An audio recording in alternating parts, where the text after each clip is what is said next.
What's happening, Andy? Here, I am joined today by Carsten of Ricoh USA. How are you today, Carsten? What's happening? Oh, very well, Andy, and I hope you're well. And first of all, just want to thank you for participating in our big event in Denver and supporting all of us. So, no, everything is going well, getting close to the end of the calendar year. So, we're in the middle of budget reviews and all that. But no, everything is going very well. Thank you. Excellent. Well, it's holiday time, so it's a great time to kind of catch up with some of our key executives in our world. And I thought, why don't we start with you and talk about? We just came out of that big show that you referenced in Denver. It was Ricoh's first really big show since before the pandemic, and it was your first show here in this role. I think you've come over in the past to see previous ones. What are your impressions of it? How'd it go? It's so interesting coming from Europe because it everything in US is big. It feels so big, and that event for me was just fantastic. And as we talked about at the event, it was a little bit different than in the old days, where we would maybe be at a much bigger conference or in Las Vegas, whatever. But we really wanted to tailor it and make sure that it would add a lot of value back to our dealers. And purposely, we wanted in Denver because we had the Boulder facility there with the whole production print. And we see that as such a big opportunity for growth, for example. But more importantly, just being there, Andy, it's just such a tremendous excitement. I think the opportunity now for growth is the right time. And all the dealers that I speak to and also met at the event, I think everybody recognized this is the time. We need to get COVID behind us. I think it is behind us. I think we now just live with it. But more importantly, now have this much more what we call an aspirational mindset for growth. And some of the conversations I had with the dealers, it's just an unbelievable partnership. And I've seen it in Europe, and of course it's kind of the same kind of partnerships you're building. But some of our dealers in North America, they are just big, and that kind of way of collaborating and sitting down and have a conversation about, how can we win together? And I think that's the key for all of us. There's so much changing happening in this world, but I think if we look at it as an opportunity and we get that kind of mindset, then I think that there'll be many, many opportunities for us to grow together going forward. And just finally, I think it was a good time to get together. We all been, even today, as you can see, I'm sitting at home, but, we've been all sitting at home here. And I think a lot of us really need to get out there again and meet each other. And there's nothing better than to meet in person. So that was maybe the biggest thing for me. And we won't stop here. We will continue this journey on the year we are planning now. Next year we're kind of planning also then to tailor these kind of what we call these smaller regional events to really make sure we bring together what we call the like-minded dealers, really get a group of people together. So we have a mix of have the big events, but also we really enjoyed also earlier this year, we had these regional events where that was such a big opportunity for me to get to know our dealers. So, no, I feel so positive about the future and the partnership with all our dealers. Well, it was an awesome show. It was very different than past ones, and I love the past ones. I really like the big shows that you did in the old days, the grandiose, 1,000+ people at these things. They were massive and they were awesome. But this was I mean, for anyone who didn't read or my reviews or see any of the videos that we posted, it was a much smaller crowd. You guys had your top 100 dealers there, and you kind of mentioned the fact that you sort of tied it into your Boulder facility, which if you're watching this, you haven't really heard about the Boulder facility. So that was the formerly that was the IBM production print facility, and then you guys partnered with them and eventually just overtook the whole program and bought them out. And so that was my second time there, and you had it really just set up very nicely set up so that you could you brought dozens of dealers out there. It was a decent drive. It was about an hour away. Of course, it's not a real event if we're not on a bus. So, we went out there and dozens of dealers go through this place over the course of 2 days. And they had, I think it was like three stations where we saw different hardware stations. We saw laser, high speed laser with finishing and making books and all sorts of stuff. It was awesome. We saw these massive inkjets. I think we saw that 70,000, 80,000 just before it was launched, which was kind of a bummer. We couldn't really post any pictures of those. And then you had this sort of free-for-all station where you had like the Kyocera machine out there that you guys are famously reselling, and you had some EFI product and you had some KIP product, and then we did an overview of the building, which that whole story is for another day. But that was just such an eye-opening experience, showing a lot of dealers, many probably who aren't in production yet. Here's another area you can go into, and there's a lot of money to be made in production. So maybe talk a little bit about that facility and your impressions of it. I don't think they have anything like that over there in Europe. This was really based on that IBM collaboration that you did, and it's otherworldly. I mean, why don't you talk about it a little? Yeah, no, and Andy, just first of all, to let you know, there is actually a similar kind of facility. Of course, it's not the IBM facility, but up in kind of in the Birmingham area in England. Okay. And similar experience when you walk in there. Is it protected from tanks? That I don't know.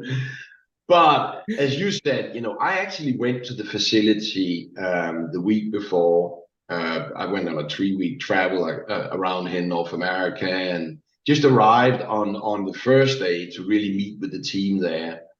And forgive me for doing this, but I just want to shout out to that team, because Amazing. their passion Yes. is just it's so contagious. When you go there, it's like, I better buy something. Yeah.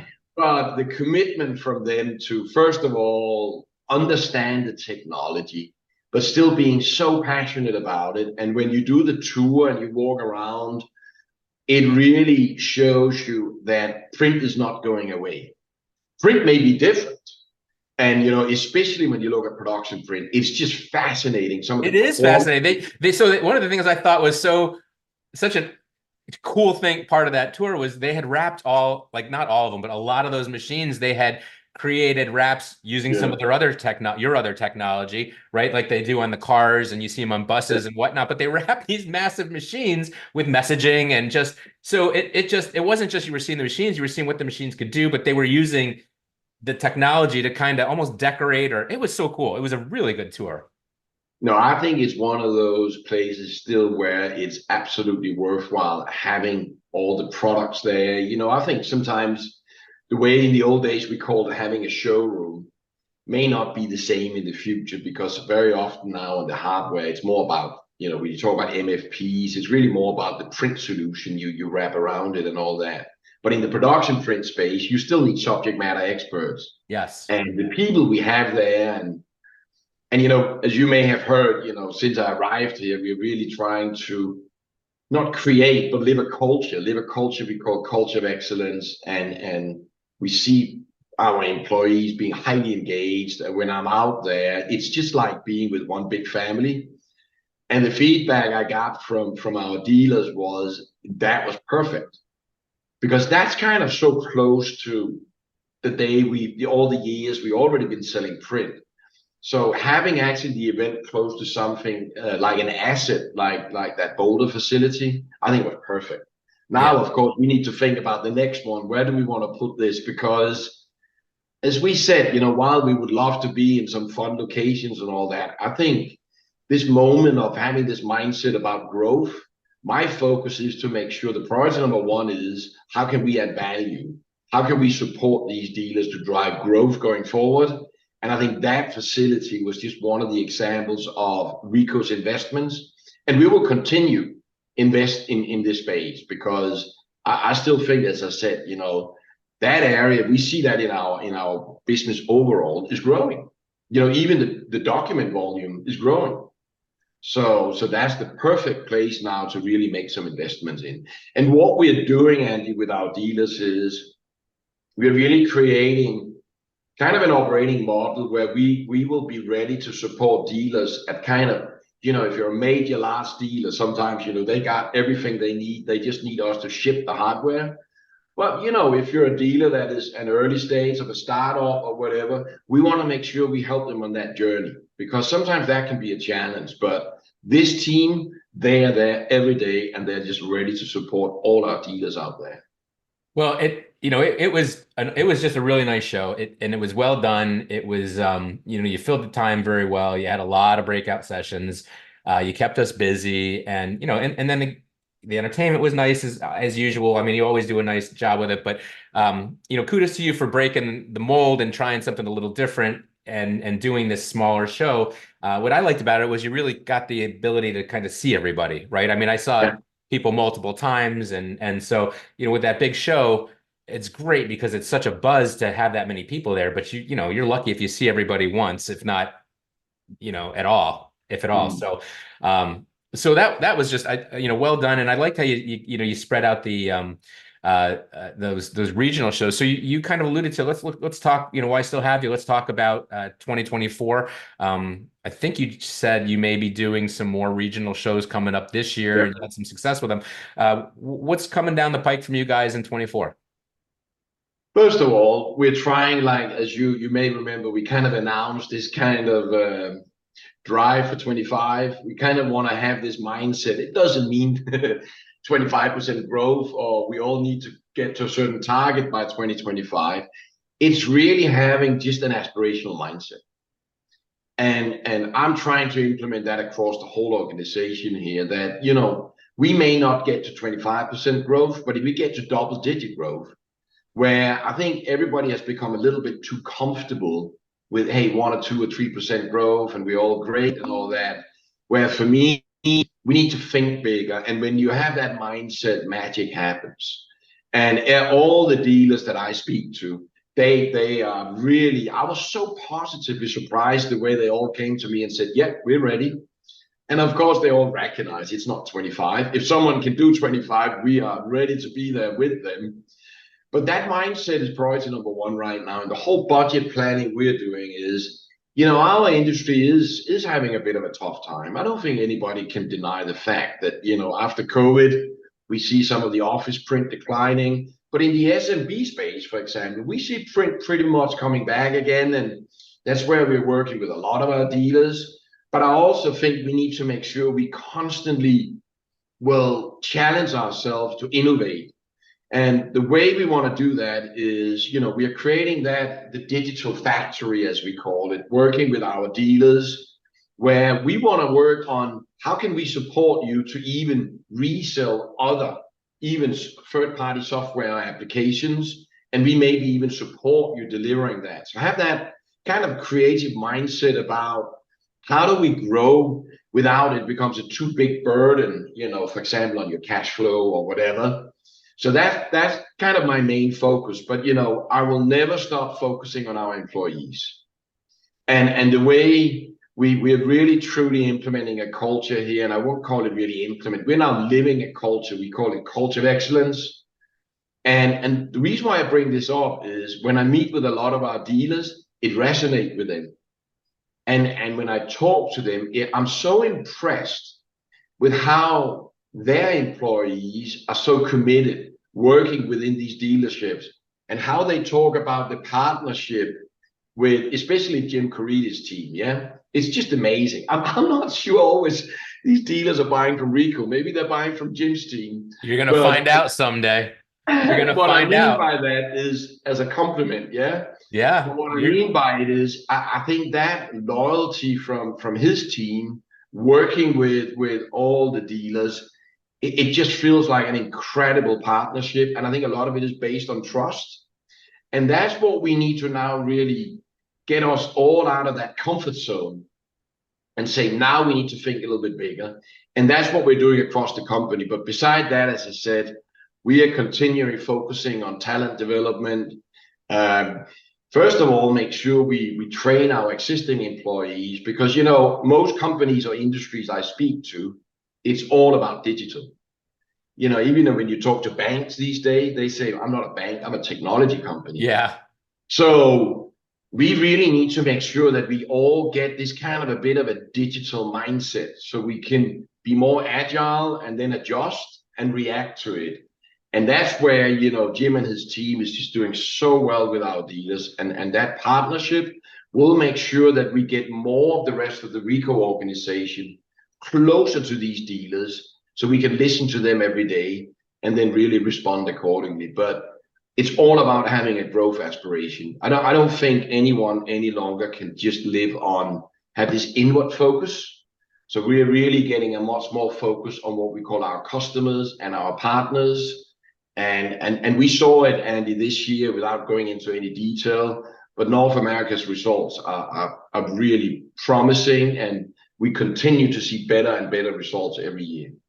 Well, to your point of the employees, right? I mean, you guys have a core group of people there. Some of these guys I've known for definitely over 25 years. We were it was sort of a bummer reminiscing at the analyst dinner at your event about how long some of us have known each other, because we started feeling a little old, but we've been here a while, and so, but keeping that core group, the consistency, especially with all the changes Ricoh's had, like over the years, let's face it, you've been up, you've been down, you've been in good shape and worse shape, but the consistency of having those same faces there, those same people who are just sitting down with those dealers year after year saying, look, we're going to get through this, we've gotten through it before, there's something to that. And I think keeping those people around as long as possible, I think dealers value that. And it's not to say these people can't change what they've been doing over the years. You look at this show compared to the last one and the year before, and the previous ones, and there's consistently an evolution with what you guys do. You definitely make it fun to cover. So you had a good year in 2023. You've got this drive for 25 that kind of really, I would say, kind of kicks off with 24, right? Because now the clock is ticking. It was nice to say in 23, right? But now in 24, that's next year. So it's time to look at your plans. How involved do you get with the dealers on that drive for 25? Are you sitting down with them? What's your plan? I mean, is this a consultative thing? Is this just a number on the board? What do you So do? the way, since Andy I came here, I wanted really to bring both our customers and our dealers much closer to the executive management team here in North America. I really wanted them to hear the voice. So first of all, having these events where we are out there listening to them, but we also have what we call these kind of quarterly reviews, where both in the direct business and in the indirect business, we actually have if it's in direct, it's the sales executives. If it's in Jim's world, he brings in his team who manage some of the dealers, and we do a deep dive together. I trust them every day working with our dealers, but I want to make sure the executive management team clearly understands where can we support his team, Jim's team, for example. So it's like the good old days, really, where we're just doing account reviews, but we also do it with the dealers. So we're really trying to understand what's the strategy for this dealer. And then I try and make sure that the rest of the executive management team, the people who report to me, will then support Jim's team to really accelerate this kind of growth aspiration we have. And I think it really works well. And not going into any detail here, but beside the culture of excellence, we of course launched what we call our North Star strategy. And the way we are always explain how it works is we every day will sense what's happening, and then we'll innovate. But more importantly, we will adapt. And what I mean by that, I think sometimes in the old days, maybe the frontline employees would sense and innovate, but if the rest of the company doesn't adapt, a lot of things won't really happen. So now we have what's more like this kind of methodology happening in the company, and I can see it. It feels like now suddenly everybody is kind of involved in what's going on, at the front line. And I think that's the way we want this company to operate. So I still think the future is incredibly bright. I'm an optimist. I recognize there's a lot of challenges happening, both within our industry, within the bigger world. But I think these are the moments where we should all stay together, support each other, and just remind ourselves how incredible this industry is and how big this opportunity is. So that's kind of how we are working right now, and I just feel good about the future. Well, it's been a good year. We were really busy. You kept us very busy as well. And I really appreciate you coming on today and taking some time and just updating us on what your plans are for next year and just kind of recapping 2023. It's been great chatting with you, Carsten. Thank you very much. Look forward to see you next year also. Thank you Yes, very much. sir. And have a great holiday, and we will talk soon. Happy New Thank Year you. and happy holidays. Thank you. Thank you.